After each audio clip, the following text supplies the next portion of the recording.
시청자 여러분 안녕하십니까. 6월 2일 월요일 사사건건입니다. 21대 대통령 선거가 바로 내일입니다. 이후 모레 오전쯤에 선관위에서 당선 의결을 하면 의결 즉시 당선인은 대통령으로 신분이 전환됩니다. 막바지 선거 유세 포함한 정치권 소식들 전합니다.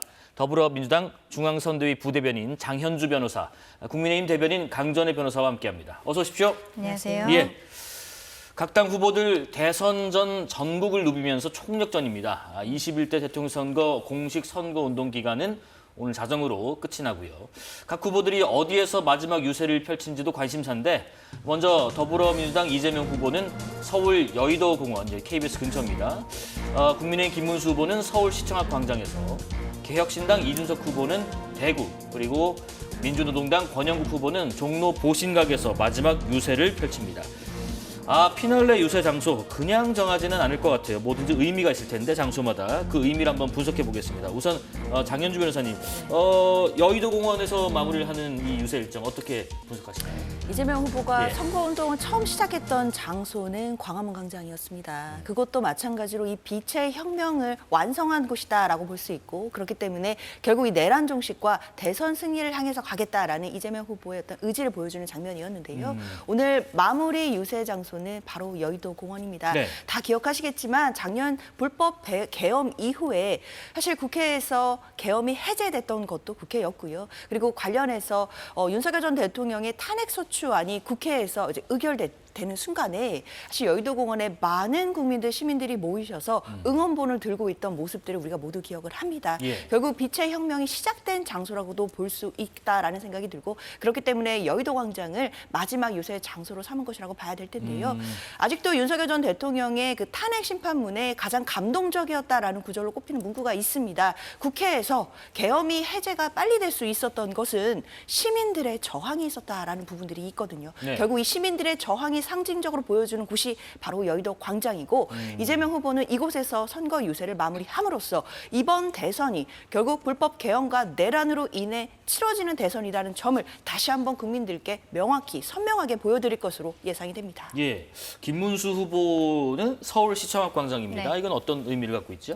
아무래도 시청 앞 광장이라고 하면 대한민국의 중심, 심장이라는 생각이 들 수밖에 없는 것이죠. 네. 김문수 후보 같은 경우에는 오늘 전국을 도는 유세를 합니다. 오늘 오전 10시에는 제주 사삼평화공원에서 참배를 했었어요. 이것도 굉장히 의미가 있다고 생각합니다. 4.3 사건에 대해서 그동안에 보수층에서는 조금 터부시했었던 것들이 사실이거든요. 네네. 그런데 유세를 할 수 있는 마지막 날 첫 번째 일정으로서 제주를 찾아서 4.3에 대해서 참배를 했었다는 것. 이것이 자연스럽게 중도 확장적인 메시지를 보여드린다라고 생각을 하고요. 그 이후에 부산, 대구, 대전을 찍고 이제 서울에서 마지막에 시청 앞 광장에서 유세를 하는 것입니다. 결과적으로는 전국을, 대한민국을 통합하겠다라는 의지를 마지막 유세 일정에서 보여드린다라고 생각을 해요. 물론 호남 같은 경우에 오늘 가지는 못합니다만 5월 18일에도 그 이전에 이미 호남을 찾아서 여기에 대해서 사과의 메시지들을 말씀을 드린 바가 있었고, 광주교도소에 오히려 김문수 후보가 수감이 됐었던 것들 많은 국민들께서 당시에 알게 되면서 오히려 이러한 그 광주 정신과 어울리는 것이 이재명 후보보다는 김문수 후보가 아니냐, 이런 얘기들도 많이 나왔었거든요. 결국에는 이번 대선 과정에 있어서는 어떻게 보면은 두 쪽 나 있는 대한민국의 민심을 하나로 모으는 것이 굉장히 중요한 것이고, 오늘 마지막 유세 일정에서 이런 부분들을 보여드린다라고 생각합니다. 네, 두 분 느낌 어떠신지 좀 여쭤볼게요. 지난주 금요일에 이틀 동안의 그 사전 투표가 마무리되었습니다. 최종 투표율 34.74%로 지난 대선 사전 투표율보다는 좀 낮지만 역대 두 번째로 높은 수치라고 하더라고요. 어떤 평가를 내리실지, 또 최종적인 내일 본투표 이후에 투표율은 어떻게 될지 궁금합니다. 강전애 변호사님 먼저 들어보겠습니다. 일단은 이번에는 사전투표가 주말에 끼지 않았기 때문에 주중에 목요일, 금요일 이틀 동안 하면서 저는 이렇게 좀 떨어진 것이 자연스럽지 않았나라고 생각을 해요. 예. 그럼에도 불구하고 첫날에 굉장히 많은 분들께서 모여 있었고, 저도 첫날 사전투표를 하다가 사람이 너무 많아서 둘째 날 다시 가서 투표를 했었거든요. 이것은 혹시라도 이게 일정을 못 맞출 수 있기 때문에 첫날에 미리 투표를 해야겠다는 심리들이 있었던 것이 아닌가 생각을 합니다. 예, 예. 근데 이번에 특이한 것은 사전투표 투표율이 지난번보다 한 2%포인트 정도가 낮게 나왔는데 그럼에도 불구하고 지금까지 중에서는 두 번째로 높았어요. 네. 근데 호남 지역에서는 50%가 넘는 투표율을 보였는데 대구 경북 지역에서는 굉장히 낮았고 특히 대구 지역 같은 경우에는 한 25% 정도밖에 되지 않아서 그 호남 지역에 비해서는 한 반도 안 되는 투표율이 있었던 것이죠. 그렇습니다. 기본적으로는 이제 TK 지역이 원래 사전 투표를 많이 하시지도 않습니다만 이번에도 유난히 낮게 나온 것이 보수층이 조금 어떠한 실망감이 있기 때문에 투표장에 나오지 않는 것이 아니냐라는 지적들도 있습니다만 저는 본투표 하신 날에는 분명히 나오실 것이라고 생각을 합니다.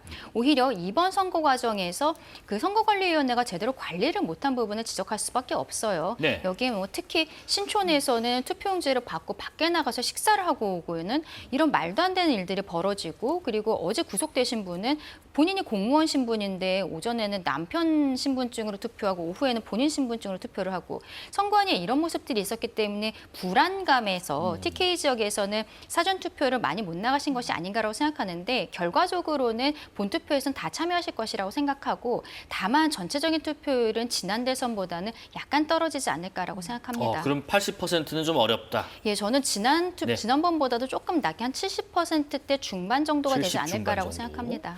장현주 대변인께서는 어떻게 예상하시는지 궁금하네요. 지금 최종 투표율이 97년에 15대 대선 이후에 28년 만에 처음으로 80% 넘을 것인가 관심이 많습니다.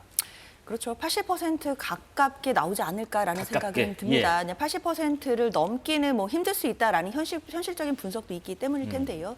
아무래도 사전 투표가 목요일, 금요일 이렇게 평일에 열렸고 평일이라는 한계에도 불구하고 많은 국민들이 뜨거운 열기를 보여주셨습니다. 결국 저는 이 사전 투표의 뜨거운 열기는 이번 선거를 통해서 보여주고 싶으신 민심이 있다라고 생각이 듭니다. 이번 조기 대선 왜 치러지는지 국민들께서 누구보다도 잘 알고 계시고요. 결국 내란을 종식해야 되고 또 헌정 질서를 다시 복원해야 된다라는 민주당의 외침에 대해서 국민들께서 많은 공감대가 있을 거라고 기대하고 있습니다. 네. 그렇기 때문에 사전 투표율 열기도가 뜨거웠던 것만큼 본 투표에도 많은 국민들이 나와서 민심을 보여주시고 그리고 정치가 실망시켜 드렸던 그런 그 국민의 삶과 그리고 우리 국가의 어떤 위기 상황들을 국민들이 표로서 바로잡아 주실 거라고 믿고 있습니다. 예.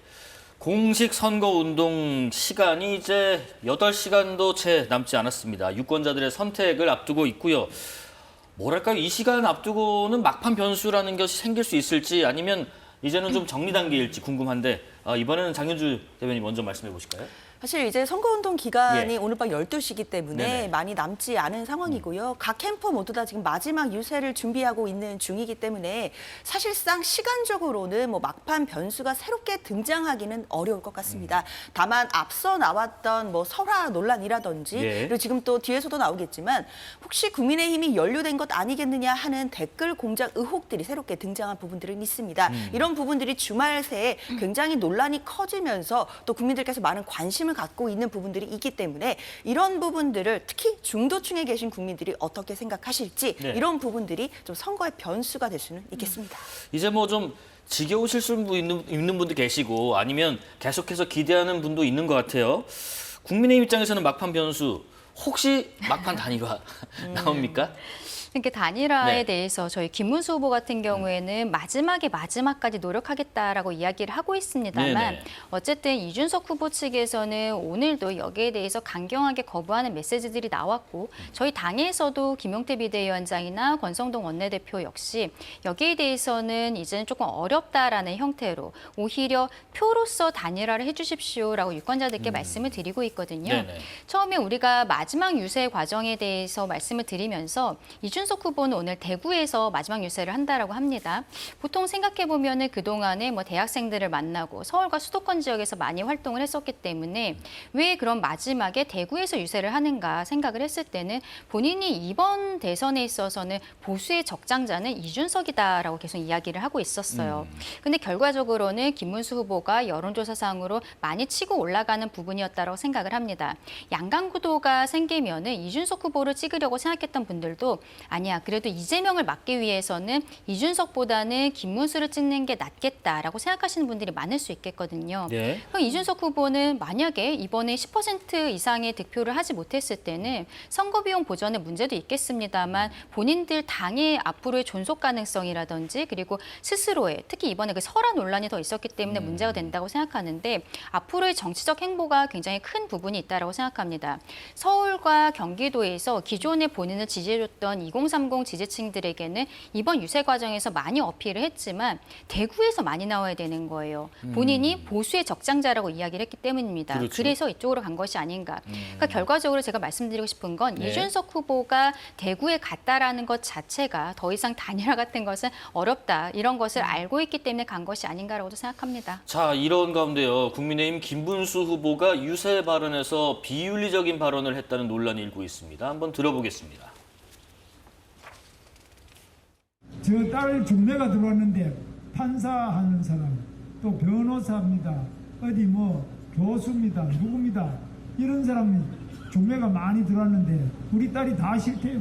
자기는 그냥 지금 우리 사이가 좋대요. 그럼 나는 좋은 사람하고 결혼하는 게 결혼이지. 뭐 자리 보고 결혼하는 거, 또 뭐 돈 보고 결혼하는 거 다 소용없어. 그러면 이건희 회장 딸도 결혼도 자기 좋아하는 사람 반대하니까 그만 중간에 스스로 극단적인 선택을 해버리잖아. 돈도 필요 없고 다 필요 없어.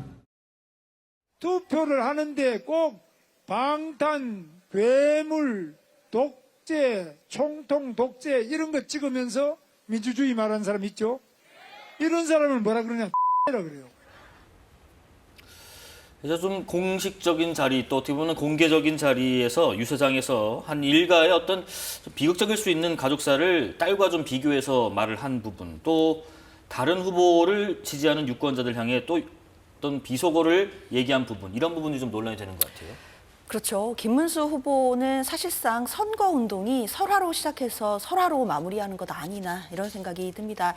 앞서서 유세 초반에는요. 가락시장인가에 가서 뭐 배현진 의원을 미스 가락시장이다 이렇게 지칭해서 한 차례 큰 논란이 된 적도 있었거든요. 그런데 지금 선거 막바지에는 사실상 뭐 방송에서 뭐 다시 옮기기도 어려운 정도의 이야기들을 지금 하고 있는 것인데 사실상 아무리 선거가 급하고 또 선거를 위해서는 여러 가지 이야기를 할 수 있다라고는 하지만 또 다른 가족의 또 비극적인 이야기들을 배경 삼아 이야기하는 것, 이 부분은 국민들 보시기에도 눈살을 찌푸릴 수밖에 없는 발언이다라는 생각이 듭니다. 사실 앞서서 유시민 작가의 설화에 대해서 뭐 국민의힘이 많은 질타를 했었는데 네. 저는 김문수 후보의 이런 설화야말로 정말 큰 리스크라고 생각합니다. 유시민 작가는 뭐 진보 진영의 스피커이기는 하지만 유시민 작가가 뭐 대통령 후보로 나선 상황은 아니거든요. 네네. 그런데 김문수 후보의 입에서 직접적으로 부적절한 발언이 나오는 것 선거 막판에 아무리 몇 시간 남지 않은 국면이다라고 할지라도 국민들 보시기에는 김문수 후보가 평소에 갖고 있는 가치관이나 신념에 대해서 다시 한번 돌아보실 그런 발언이라고 생각합니다. 어떤가요? 혹시 뭐 특별한 의도를 가지고 미리 좀 준비된 연설 중에 하나일까요? 아니면 즉흥적으로 나온 발언일까요?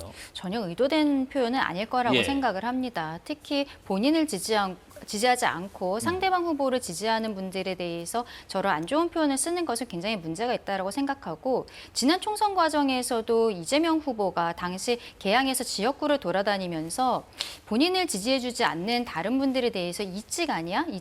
이런 식으로 표현을 해서 그때도 굉장히 논란이 됐었거든요. 사실상 거의 비슷한 수준의 막말이었다고 생각합니다. 네. 이런 부분은 사과를 해야 된다 생각하고요. 그리고 앞서 이야기가 나왔던 이건희 회장에 대한 그 가족에 대한 문제는 본인 가족이 어쨌든 청렴하게 살아오고 그리고 후보뿐만이 아니라 가족들에 대한 리스크도 없다라는 것들을 국민들께 말씀드리기 위한 과정에서 한 이야기인데 저는 이렇게 남의 가족을 이렇게 예로 든다는 것 자체는 실상 우리 국민들의 눈높이엔 맞지 않다라고 생각하고 그리고 이게 그 집안의 사정을 우리 온 국민이 다 알고 있는 부분들이 있어요. 이건 2차 가해가 될 수 있는 부분이라고 생각을 해서 네. 여기에 대해서도 정중히 사과를 해야 되지 않을까라고 봅니다. 마지막으로 선거가 이제 가면서 결과적으로는 후보들 스스로가 유세 과정에서 지치기도 하고 감정적인 부분들도 있기 때문에 어떠한 좀 거친 표현들이 나오는 것이 아닌가라고 생각해요. 근데 이런 것은 캠프 차원에서도 좀 자제를 시켜야 되는 부분들이 있고 여기에 대해서는 다시 한번 말씀드리지만 뭐 미리 준비가 되었다거나 그렇게 볼 수는 없고 사과해야 되는 부분이 맞다라고 생각합니다. 예. 국민의힘 대변인 말씀 들어봤고요. 앞서 그 김문수 후보가 찾았던 이명박 전 대통령, 박근혜 전 대통령들이 오늘 선거를 하루 앞두고 공개 행보를 했습니다. 이명박 전 대통령은 청계천 등지를 찾아서 투표를 좀 많이 참여해달라고 독려를 좀 하는 모습을 보였고요. 자, 지금 화면 좀 나오고 있습니다. 성계광장 일대 모습이네요.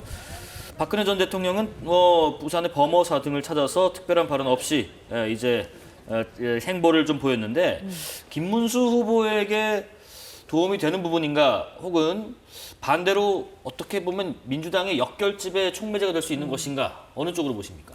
글쎄요, 국민의힘에게 예. 도움이 되기는커녕 부정적 영향만 더해질 거라고 생각합니다.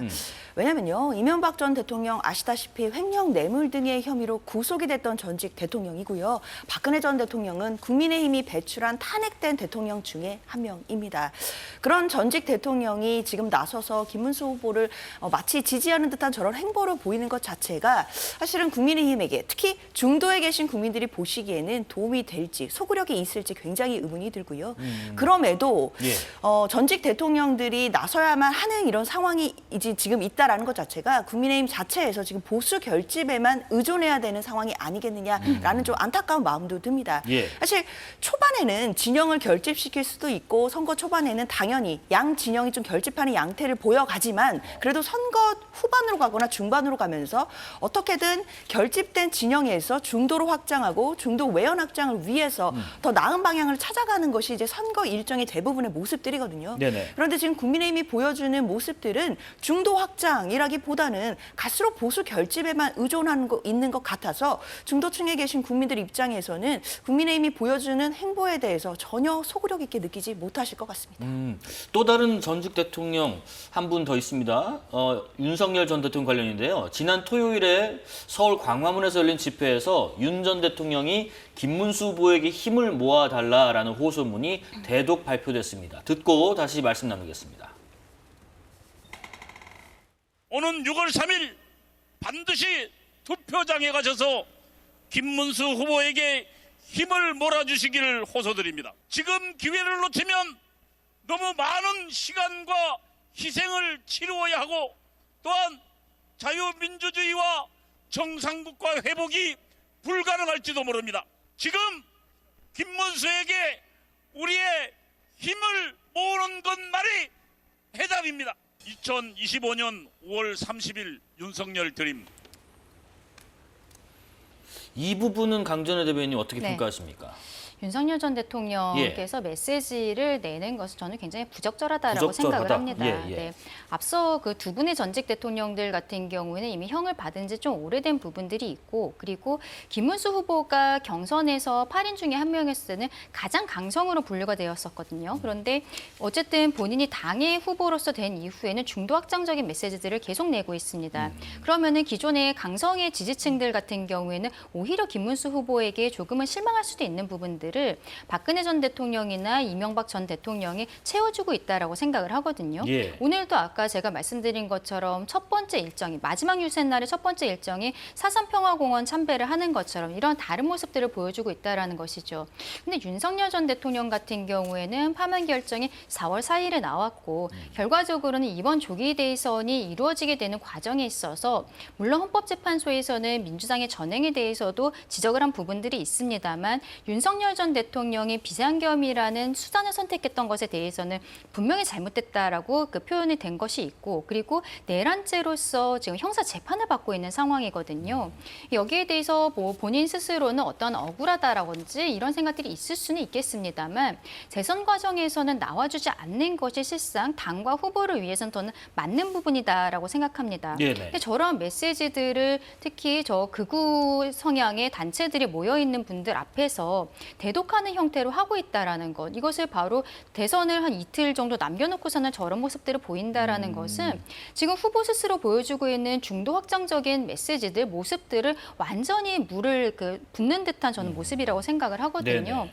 여기에 있어서 저희 뭐 김용태 비대위원장이 이미 뭐 절연이 되었다. 그리고 다시는 얼씬하지 않았으면 좋겠다라고 이야기하는 것도 결과적으로는 당 지도뿐만 아니라 당원들께서도 지금 윤석열 전 대통령의 저런 모습에 대해서 어떻게 보면 굉장히 실망하고 계신다라고 생각을 해요. 앞으로는 저런 모습들은 좀 보이지 않는 것이 좋지 않을까라고 생각합니다. 당에서도 지금 내부 분위기가 대부분 그러합니까? 이렇게 그렇죠. 김용태 비대위원장이 얘기하는 것처럼 사실상 출당 조치를 시킨 거니까 얼씬 말라, 상관하지 말라.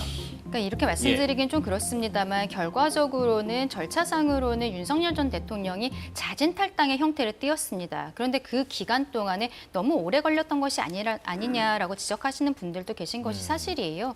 근데 자진 탈당을 하기까지도 얼마나 어려웠을지 최근에 윤석열 전 대통령의 행보를 보면은 그 뒷부분에 있어서 설득해왔던 의원들이나 지도부의 노고가 있었다라고 생각을 하는 부분들이 있고 저희는 최근에 전국위원회를 열어서 당원 자체를 지금 개정을 했습니다. 그렇습니다. 어떻게 보면은 법으로서 당연한 당권과 그 대권의 분리 이런 것들을 일부러 당원에다 넣었다라는 것은 저희가 선언을 하는 거예요. 네네. 지금까지의 상황에 대해서 국민들께 죄송하다고 다시 한번 말씀드리고 보수가 쇄신하겠다라는 선언을 하고 있는 것입니다.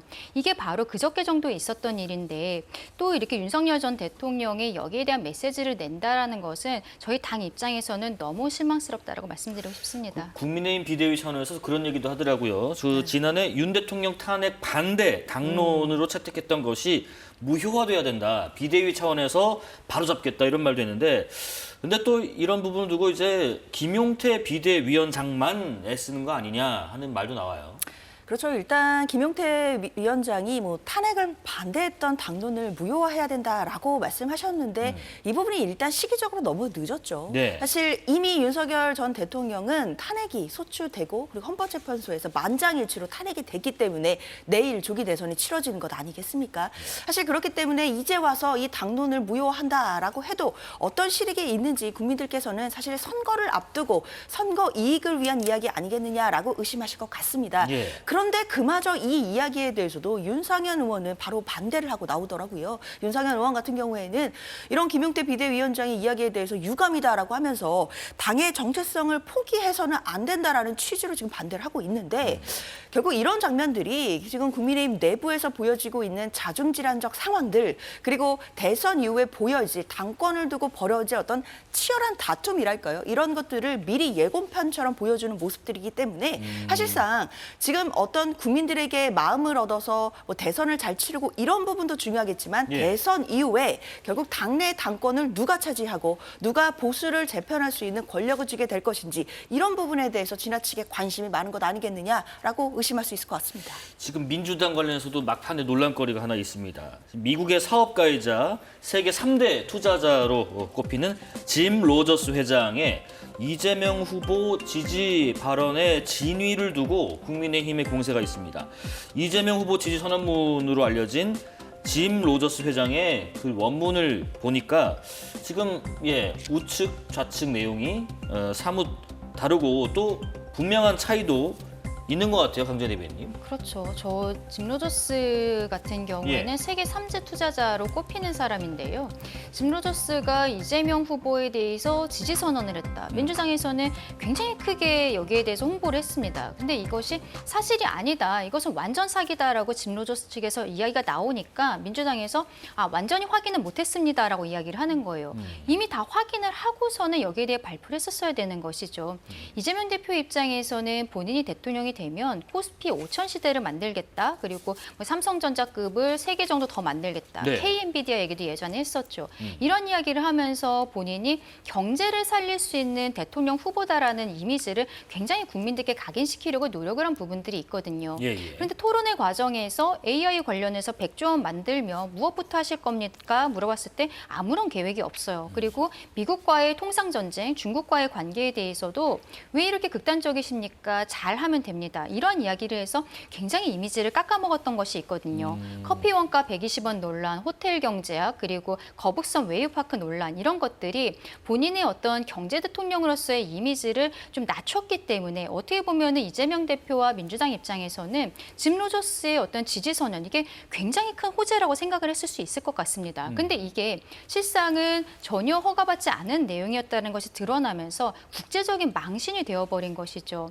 여기에 대해서 민주당 민주당 측에서 정말로 모르고 있었던 것인지 알면서도 여기에 대해서 하루 이틀만 더 참으면 된다, 대선까지만 참으면 된다라는 생각으로서 이 거짓된 내용들로 국민을 호도하려고 했었는지는 조금 더 수사라든지 그 사실관계가 명확하게 밝혀져야 되는 것이 아닌가라고 생각합니다. 이거는 어떻게 해석해야 됩니까? 지지를 한 건가요? 아니면은 계속된 소통의 과정에 있어서 나온 뭐 유사한 발언인 건가요? 어떻게 해석해야 되는 건가요? 일단 이 부분은 예. 사실관계를 좀 더 확인해 봐야겠다라는 네. 생각은 듭니다. 일단 선대위 차원에서는 이런 매끄럽지 못한 모습이 국민들께 보여지는 것 자체가 아쉬울 수밖에는 없는 상황인데요.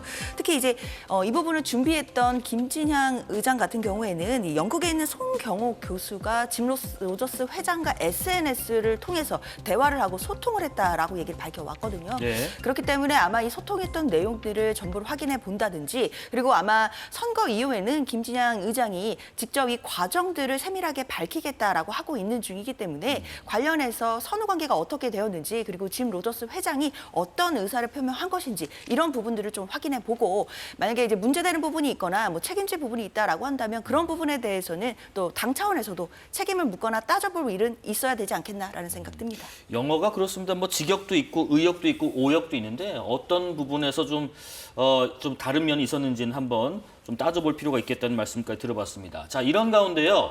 대선 본투표를 앞두고 댓글을 통한 여론 조작 의혹이 불거졌습니다. 이승만, 박정희 교육을 표방하는 한 단체가 김문수 후보에게 유리한 방향으로 민주당 이재명, 또 개혁신당 이준석 후보를 비난하는 댓글로 여론을 조작하려 한 정황을 포착했다는 내용의 뉴스타파 의혹 보도인데요. 사람들을 모집해서 자신들이 샘플로 작성해둔 댓글들을 복사해서 붙여 쓰겠다는 게 보도의 핵심인데, 보도 내용도 간략히 보고 이어가겠습니다. 우리는 이준석하고 이재명을 다 까야 돼. 나는 뭐를 쓰냐면은 김문수 정직하고 청렴한 그리고 이분 유능하기까지 하잖아. 정직 청렴하고 유능한 김문수 후보 어깨 위에 윤어게인의 별이 내려앉았다. 이렇게 쓰는 거야. 하다 보면 나 총알이 좀 부족해. 그럼 내가 아이디를 또 줄 거예요. 윤어게인의 별이 내려앉은. 이게 지금 이재명, 이준석 후보를 그러니까 이제 비방하고 김문수 후보에게 유리한 댓글을 올리는 취지로 들리긴 하는데, 뭐 총알이 부족하면 아이디를 또 줄 거야. 이런 내용들, 또 이 리박스쿨은 뭐 하는 단체인지도 간략히 좀 설명을 부탁드리겠습니다. 일단은 리박스쿨이라는 예. 데는 아마 보수 성향의 교육 단체로 보입니다. 네. 그래서 서울교대와 업무 협약을 체결을 하고 지금 서울 시내에 한 10개 정도 초등학교에 그런 늘봄교실 프로그램을 제공한 것으로 알려지고 있는데요. 일단은 여기에 있어서 이분들 같은 경우에는 어떤 보수 성향으로 있었던 것은 맞는 것 같아요. 그래서 국민의힘 의원들과도 행사에 참여를 한다라든지 이런 것들은 사실로 보입니다. 네. 근데 처음에 저 매체에서 보도를 한 내용만 보아도 조정은 의원 같은 경우에는 행사에 참여는 했는데 이 행사의 취지라든지 이런 것들에 대해서는 구체적으로 알지는 못했던 것이 아닌가 이렇게 보이는 부분들이 있어요. 그리고 결과적으로 지금 이야기하고 싶은 것은 저 단체가 뭐 자유통일당이라든지 이쪽과 관련이 있는 것이 아니냐, 그리고 김문수 후보가 과거에 자유통일당에 몸을 담았던 적이 있었기 때문에 여기에 있던 사람들이 김문수 후보를 지지하는 형태로 하면서 자리를 받았던 것이 아니냐, 이런 형태로 지금 의혹이 일파만파 커지고 있는 것으로 보이는데 네. 팩트체크로 보았을 때는 김문수 후보와는 완전히 연결되어 있다고 보기는 어려운 부분들이 있습니다.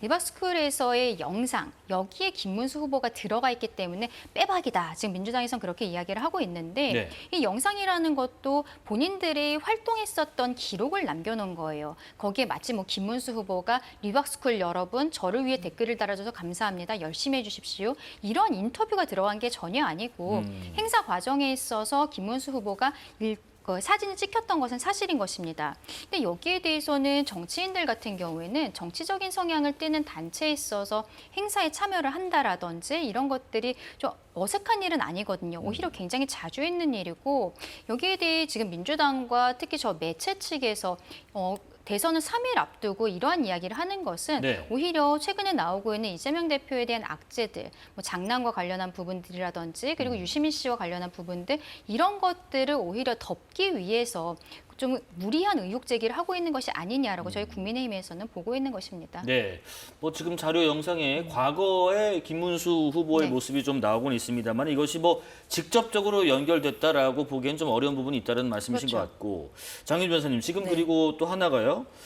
해당 단체가 만든 그 단체 대화방이 하나 있는데 이 대화방이 참여자가 100명이 넘는다고 해요. 내용을 좀 보면은 그 청년 리더들이 기사에 댓글을 달고 있으니 공감을 눌러서 지원 사격해달라는 내용도 공개가 됐던데 이렇다면 좀 구체적인 정황이 나왔다고 볼 수 있을지 아니면 조금 어려울지 궁금하네요.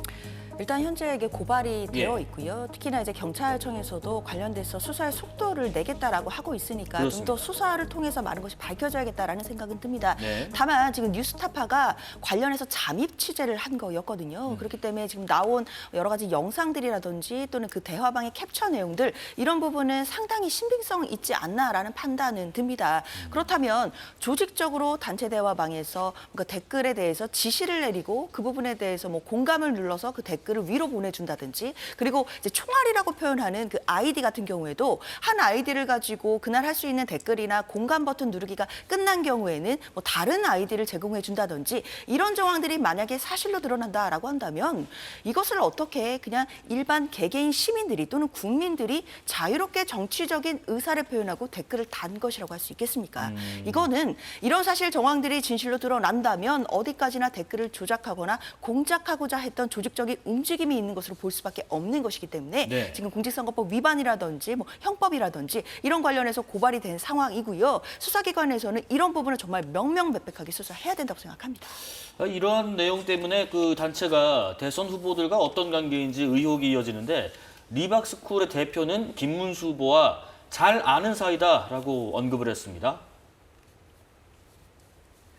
경기도지사 그만두시고 오랫동안 우리랑 같이 같이 시민운동 같이 했어요. 여기도 오시고 잘 알아요. 여기도 잘 알고.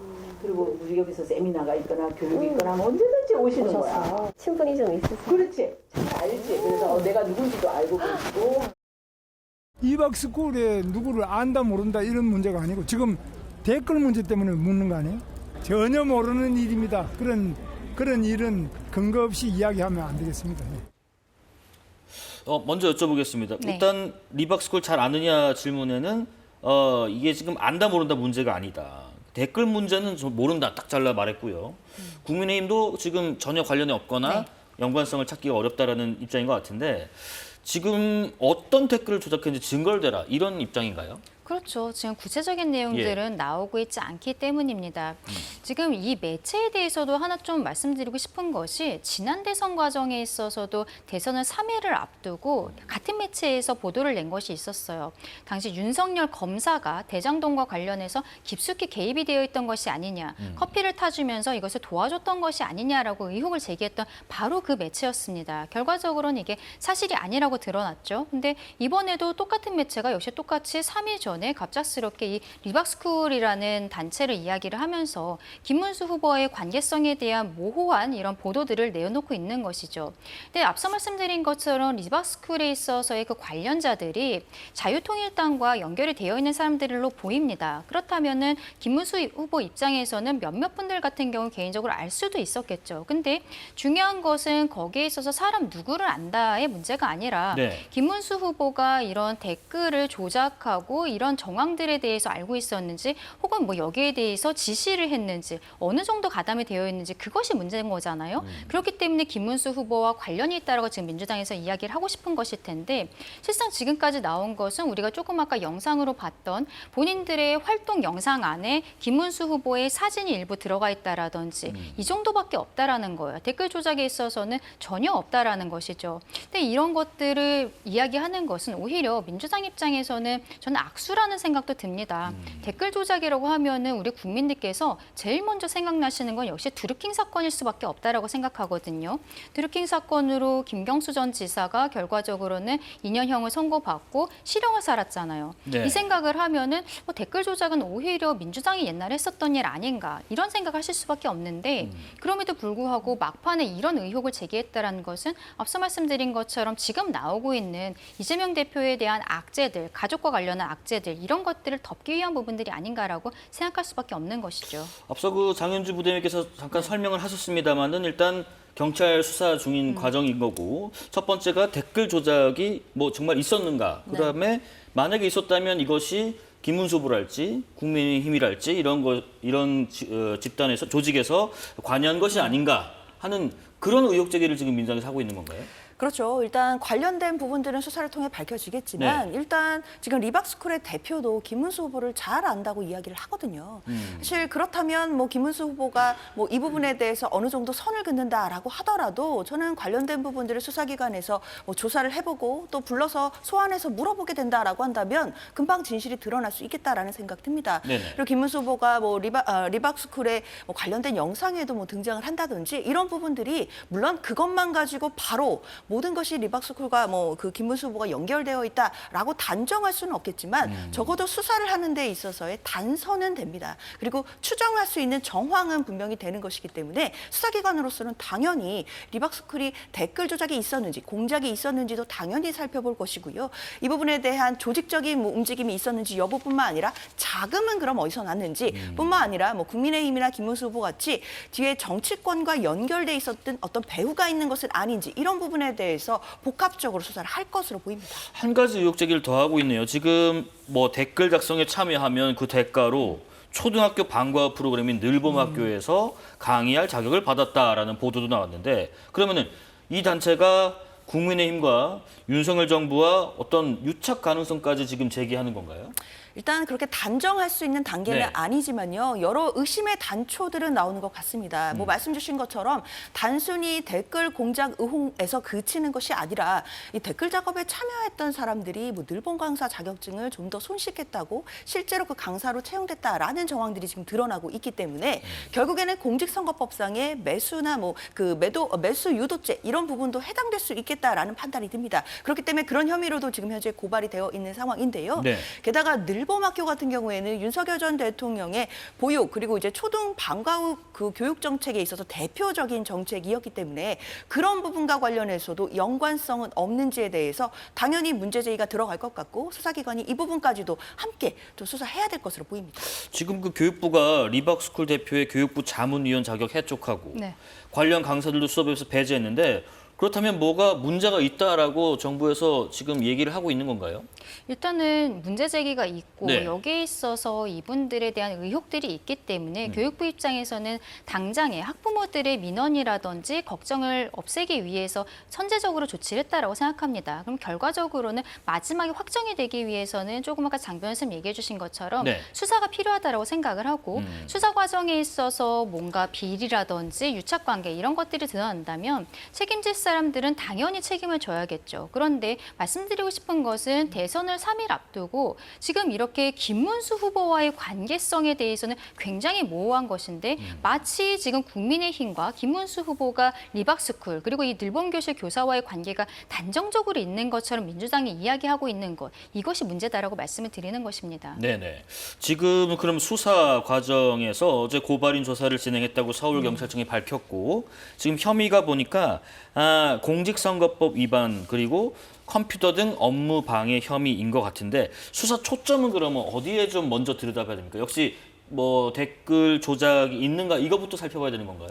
그렇죠. 일단 그 리박스쿨이 어떤 식으로 댓글 조직에 관여했는지 여부, 사실관계부터 따질 것으로 보입니다. 예, 예. 특히 이제 뭐 그 매체가 잠입 취재를 통해서 확보한 증거들이 상당히 있을 것으로 보이는데요. 그런 영상 자료들이나 또는 캡처된 그런 디지털 자료들을 함께 분석을 하면서 아마도 이 댓글 조작이 어느 정도로 조직적으로 이루어졌는지 뭐 이런 부분들 분명히 수사로 밝혀낼 것 같고요. 그다음에 앞서 나왔던 것처럼 뭐 이해 유도죄나 매수죄와 관련해서 그 댓글을 다는 것에 대한 대가로 어떤 뭐 금품이나 또는 그런 자리 같은 것들이 제공이 되는지 이런 부분도 확대해서 수사가 이루어져야 될 것으로 보입니다. 네. 뿐만 아니라 그 결국 최종적으로는 이런 부분에 있어서 김문수 후보라든지 아니면 국민의힘이라든지 이런 정치권과 또는 정부기관이 함께 연루되어 있는 부분들은 없는지 이런 정황에 대해서도 수사가 확대될 것으로 보이는데요. 사실 이번 사건 같은 경우에는 뭐 다들 잘 아시겠지만 지금 이 대선이 얼마나 중요한 대선인데 이 대선 과정에서 여론을 조작하려고 하는 시도가 있었다라고 한다면 한다면 그 시도만으로도 사실 민주주의에 대한 중대한 위협이 될 수 있습니다. 그렇기 때문에 이런 부분에 대해서는 특히 이런 범죄 혐의에 대해서는 뭐 여야 할 것 없이 또는 진영과 상관없이 당연히 철저하게 수사해서 엄벌에 쳐야 된다고 생각합니다. 공직선거법 위반 혐의에 대해서 고발장에 적시돼 있고 수사의 초점 역시 이번 선거에 뭐 영향을 미쳤는가 네. 혹은 영향을 많이 미쳤는가 어디에 좀 초점을 두고 있을까요?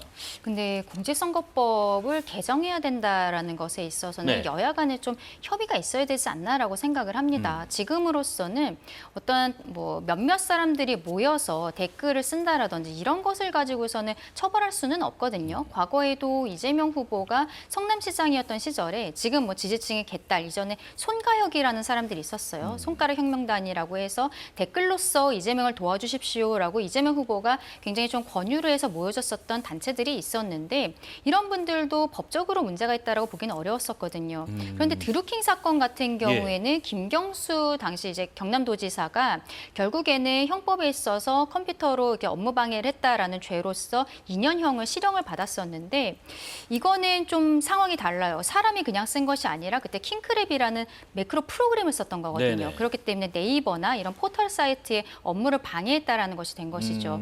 그렇다면은 이렇게 뭐 어떤 단체를 조직해서 특히 뭐 아이디 같은 것들도 공유를 하면서 댓글을 쓰는 것에 있어서는 지금 현행법상으로는 공직선거법이나 형법에 있어서 처벌 규정이 약간 좀 미비한 부분들이 있습니다.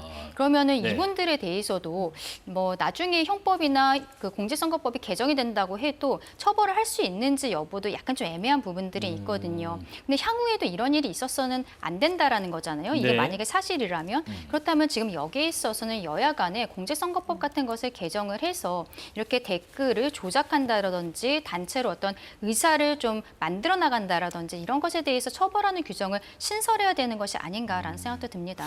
뭐 법이 없다라고 들리기도 하고 아니면 행위에 있어서의 예를 들면 제가 아이디를 공유받아서 의견을 막 게재하는 것이 이게 컴퓨터 등 업무 방해로만 국한되는지 아니면 공직선거법 위반까지도 갈 수도 있는 것인지 좀 모호한 부분이 있나 보네요. 일단 강 변호사님 말씀처럼 사실 이런 부분들은 국회에서 좀 더 공직선거법에 관련된 부분을 명확하게 추가하는 것도 저는 하나 방법론이라고 생각은 듭니다. 예. 그런데 이번 리바스쿨과 관련된 이 댓글 조작 의혹 같은 경우에는요. 현행법으로도 처벌할 수 있는 조항이 저는 있다고 생각합니다. 지금 나오고 있는 혐의들이 정말 사실로 드러난다라고 한다면 지금 고발된 혐의가 3가지 정도가 있거든요. 그러니까 일단은 형법상 업무방해죄입니다. 뭐 위계나 허위사실 유포나 위력으로 인해서 업무를 방해하는 경우인데요. 특히나 아까 말씀드린 것처럼 뭐 총알이라고 표현되는 아이디가 제공되는 경우가 있었다라고 한다면 포털 사이트 입장에서는 이 아이디가 정말 이 아이디를 만든 사람이 진정으로 사용하고 있다라는 전제에서 업무가 운영이 되거든요. 네네. 그런데 그런 것이 아니라 조직적으로 아이디를 생성해서 관리를 하면서 댓글 조작만을 위해서 이 아이디를 사용했다라고 한다면 이것은 분명히 위계에 의한 업무방해 혐의가 있다라고도 저는 해석이 가능하다고 보입니다. 그렇기 때문에 형법상으로도 문제되는 부분들이 있고요. 또 공직선거법상으로는 뭐 부정선거 운동죄라는 게 있는데 특히 유사기관을 설치하는 부분도 문제가 될 수 있기 때문에 이 리박스쿨과 이 댓글 조작과 관련된 이 사무실 설치가 유사기관 설치에 해당되는지도 한번 따져볼 문제다라는 생각이 들고 네. 끝으로는 특히 이제 그 아까 늘봄 자격증이라든지 관련해서는 매수나 이해 유도죄가 해당되는지도 살펴봐야 됩니다. 그러니까 선거운동과 관련해서 어떤 이익 제공이 대가로 들어가는 경우에는 처벌할 수 있는 규정도 분명히 존재하기 때문에 수사기관으로서는 당연히 지금 현행법에서 적용될 수 있는 법조에 맞춰서 수사할 수 있다고 생각합니다. 이 질문도 좀 드려볼게요. 지금 이재명 후보가 한 유튜브 채널에 출연해서 직접 연락이 오거나 한 건 아니고 소식이 전해졌는데 자신의 공직선거법 사건 대법원 파기환송을 두고 깔끔하게 기각해주자는 쪽이었는데 파기환송으로 바뀌었더라. 이런 발언을 했다고 해요. 그렇죠. 오늘 오전에 아마 김어준 씨 유튜브에 출연을 해서 한 말로 저도 알고 있는데 네. 깜짝 놀랐습니다. 결과적으로 이재명 후보가 이야기하고 있는 것이 본인이 직접 듣진 않았지만 가까운 사람들, 아마 민주당 쪽에서는 결국에는 대법원 내부와 소통을 하고 있었다라는 거잖아요. 심지어 표현을 보면 무슨 얘기를 하냐면 여기에 대해서 기각해준다라고 해서 본인은 여기에 대해 기뻤다, 고맙게 생각했다라는 이야기까지 했습니다.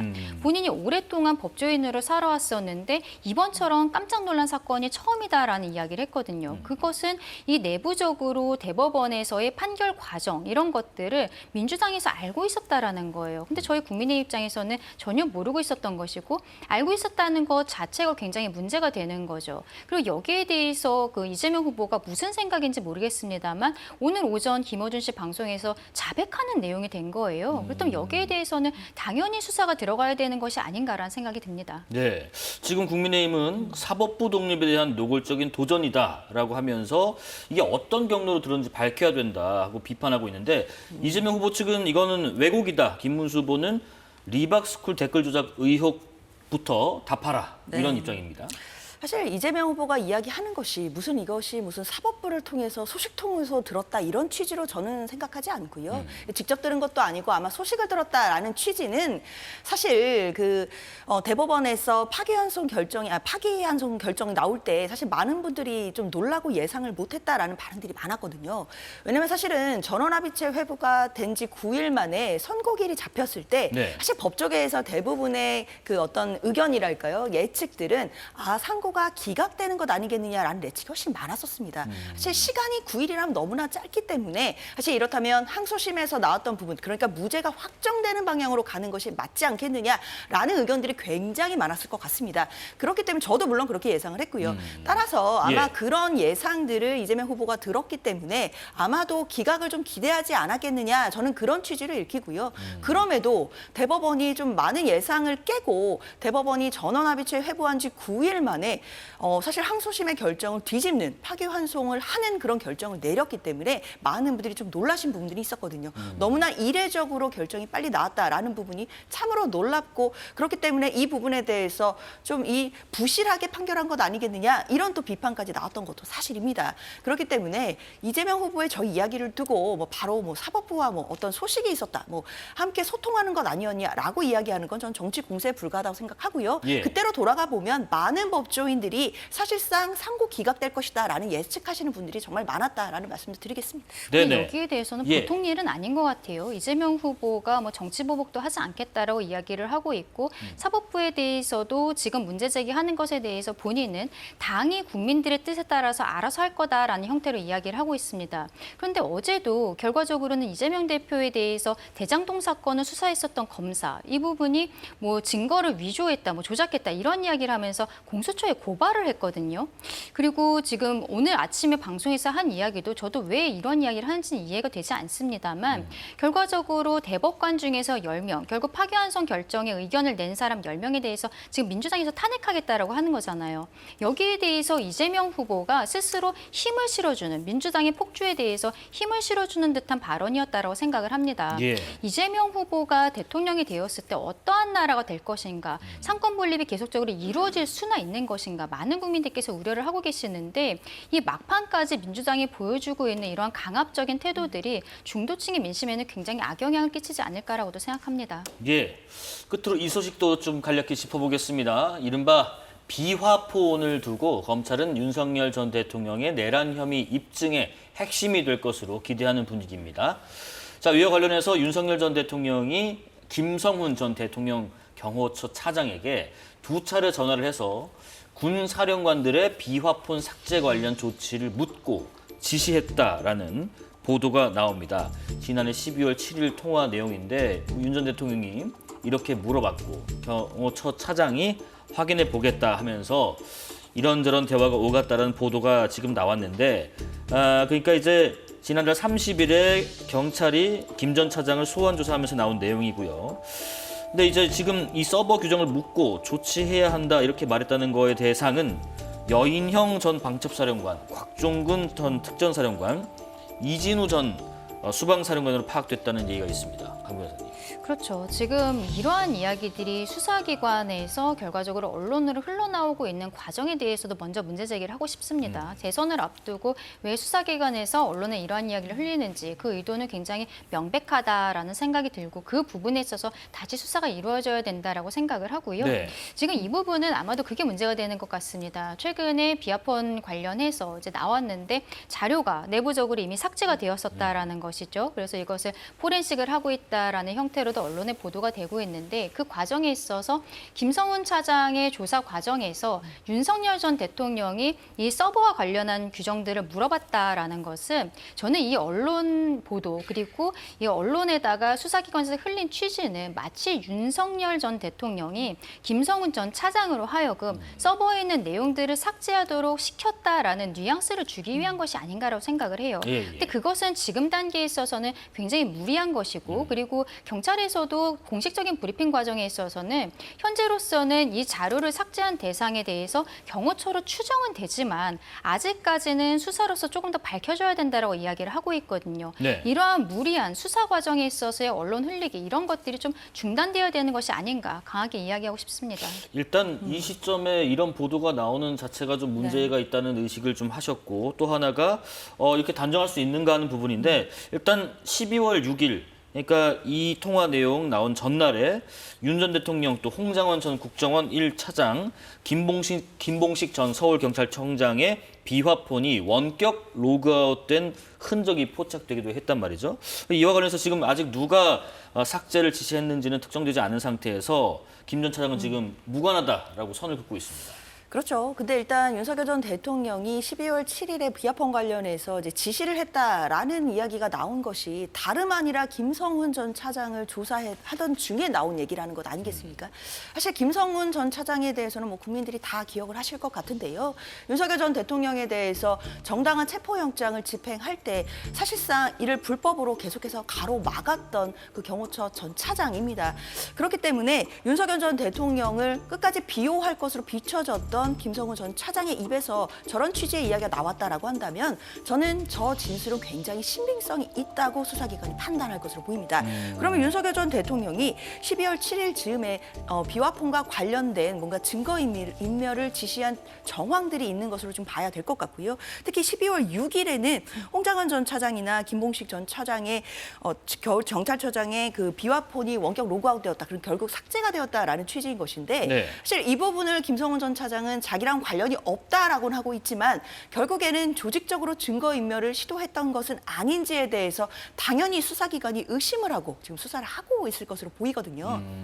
그런데 저는 다시 돌아가서 네. 12월 6일, 12월 7일 이 즈음은 아마 윤석열 전 대통령이 그 비상경 이후에 또 국민들에게 담화를 하면서 법적, 정치적 책임에서 회피하지 않겠다 이런 발언을 했던 때로 저는 기억을 합니다. 그런데 그런 발언을 했음에도 뒤로는 비화폰 서버에 대해서 걱정하고 이런 또 부당한 지시를 했던 것은 아닌지 이런 부분들은 참 국민의 한 사람으로서 참 마음이 참담하다라는 생각도 듭니다. 근데 이런 얘기도 있습니다. 그 12월 7일에 아까 말씀드린 곽 전 사령관, 이진우 전 사령관, 그다음에 여인영 전 방첩사령관에 대해서 비화폰에 대한 그 보안 조치 지시가 내려졌지만은 경호처 실무진이 증거인멸 우려가 있습니다라고 반발해서 실제로 이행되진 않았다고 하던데요. 그렇죠. 요일 그 날짜 자체도 뭐 일단 뭐 홍정원 차장이라든지 이런 분들에 대한 12월 6일에 기록이 지워진 것이고 대통령은 윤석열 전 대통령이 김성훈 차장과 통화를 했다는 것은 12월 7일인 것이죠. 그래서 지금까지 알려진 것과도 좀 다른 사건이 아닌가라는 생각이 들고 그리고 경찰에서 수사 브리핑을 할 때도 비화폰 기록 같은 경우는 이틀에 한 번 정도씩 정기적으로 지워진다라고 합니다. 근데 그거 이외에 추가적인 삭제 지시가 있었던 것이 아니냐라는 부분에 대해서 지금 조사를 하고 있는 것이거든요. 그렇기 때문에 여기에 대해서는 결과적으로는 추가적인 조사가 이루어져야 되는 것이 지금으로서는 누가 지시를 했다라든지 누가 관여가 되어 있다라고 이야기하는 것이 좀 단정적이지 않나. 지금으로서는 이야기할 단계가 아니라고 생각합니다. 지금 뭐 경찰은 어쨌든 비화폰 정보 삭제에 최종적인 배후에 윤 전 대통령이 있다고 의심하면서 수사를 하고 있는 것으로 보이고 또 윤 전 대통령에 대한 소환 통보도 검토 중이라고 알려졌는데 만약에 이런 정황들이 확인이 되고 증거인멸 정황까지 확인이 된다면 조심스럽지만 윤 전 대통령에 대한 재구속 사유까지 이어질 수 있는 것인가 하는 부분이 있습니다. 저는 분명히 가능하다고 생각합니다. 예. 특히나 윤석열 전 대통령이 이런 뭐 혹시라도 조직적인 증거인멸에 관여를 했거나 또 최종적으로 지시했다라고 한다면 수사기관이 지금 언론에서 보도된 것보다 훨씬 더 깊숙한 내용을 확보하고 수사를 하고 있을 거라고 저는 개인적으로 예상이 되거든요. 지금 아마 언론을 통해 알려진 내용들은 굉장히 지엽적인 내용들일 것이고 결국 윤석열 전 대통령이 관련된 증거인멸을 통해서 어떤 지시를 내린 부분이라든지 이런 부분에 대해서 또 좀 더 객관적인 증거가 확보됐을 가능성까지도 있다라고 생각이 듭니다. 그렇기 때문에 만약 그렇다고 한다면 저는 수사기관에서 이런 부분들을 적극적으로 재판부에 이야기를 해서 재판부가 증거인멸의 사유로 재구속을 할 수 있도록 영장을 다시 발부할 수 있도록 저는 시도를 해봐야 된다라고 생각이 들거든요. 왜냐하면 증거인멸이 만약에 조직적으로 이루어진 정황이 있다라고 한다면 뭐 지금도 또는 앞으로도 증거인멸이 계속될 수 있는 부분들이 있기 때문에 사실 이 내란 혐의와 관련해서 증거가 인멸돼서 사실관계가 제대로 확정되지 않는다라고 한다면 이런 부분은 용납하실 수 있는 국민들이 계시지 않을 것 같습니다. 배제할 수 없다는 입장이신데 앞으로도 증거인멸 가능성까지 우려하고 있습니다. 지금으로서는 예. 바로 내일이면 새로운 대통령이 나오는 상황이기 때문에 네. 더 이상의 뭐 추가적인 증거인멸이라든지 이런 것들은 어렵지 않을까라고 생각을 하고 윤석열 전 대통령 같은 경우에는 내란죄 혐의로서 한번 체포되고 구속이 되었다가 구속 취소로 나온 상황이거든요. 근데 이번에 이 비아폰 같은 경우에는 체포영장 집행 과정에 있어서의 뭐 업무 방해라든지 그리고 그 과정에 있어서의 증거인멸 이런 것으로 좀 별건으로 지금 수사가 되고 있는 것은 맞습니다만 네. 어떻게 보면은 윤 전 대통령의 내란죄와 도 밀접하게 관련이 되어 있는 부분들인 것은 사실입니다.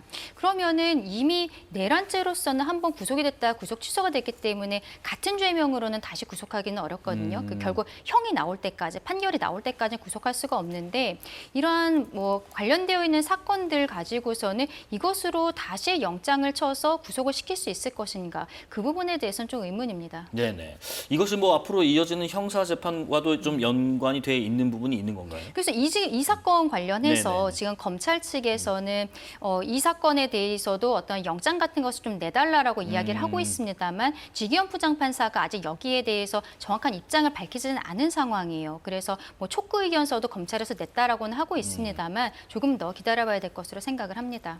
예. 여기 대해서 한 가지만 더 말씀을 드리면 네네. 일단은 내란죄로 기소가 되어 있는 상황이잖아요. 그러면 기소가 되어 있을 때 새로운 증거 같은 것을 강제 수사를 통해서 가져가게 된다면 그것이 피고인의 방어권에 있어서는 맞지 않다라는 것이 판례에 확립된 이 입장이에요. 근데 그 입장을 보았을 때는 실질적으로 지금 내란죄로 재판을 받고 있는 가운데 있어서는 이 기록들 같은 것들을 지금 검찰에서는 촉구의견서까지 냈습니다만 끌어오기는 좀 어려울 것으로 보입니다. 근데 지기현 판사가 만약에 그러한 결정을 내려주지 않는다면 실상 민주당이라든지 또 이재명 대표 측에서 대통령이 된다면 뭐 새로운 탄핵 사유가 된다라든지 이런 형태로 압박을 하게 되지 않을까라는 생각도 드는 부분들이 있습니다. 네네.